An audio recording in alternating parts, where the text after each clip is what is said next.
রাতের 1টা বাজে, সৌদি আরব টাইম রাতের 1টা বাজে, ঘুমায় গেছিলাম, অলমোস্ট ঘুমায় গেছিলাম মোবাইলটা অফ করে। মানে ওগুলাকে শান্তিতে থাকতে পারি না কিছু, বুঝছেন নি? আমার ইস্তারা চলে আইছে, ইস্তারায় আমার ডাইকা উঠাইছে, উঠাইয়া এখন গেছে গানের আসরে। দাঁড়ান দেখাইতেছি আপনি করে।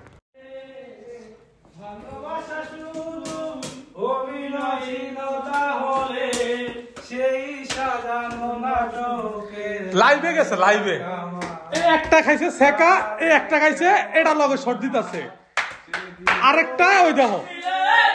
মানে অগ জ্বালা যন্ত্রণা ভাই। রাতের 1:30 বাজে লাইভে গেছে, দেখেন লাইভে আছে অলরেডি। এটা যাবে 2 দিন পরে বাড়িতে, এটা যাবে 2 দিন পরে বাড়িতে। এখন বাবা শোক দিবস পালন করতে আছে রাতের 1:30 বাজে, 1:30 বাজে। এ দেখো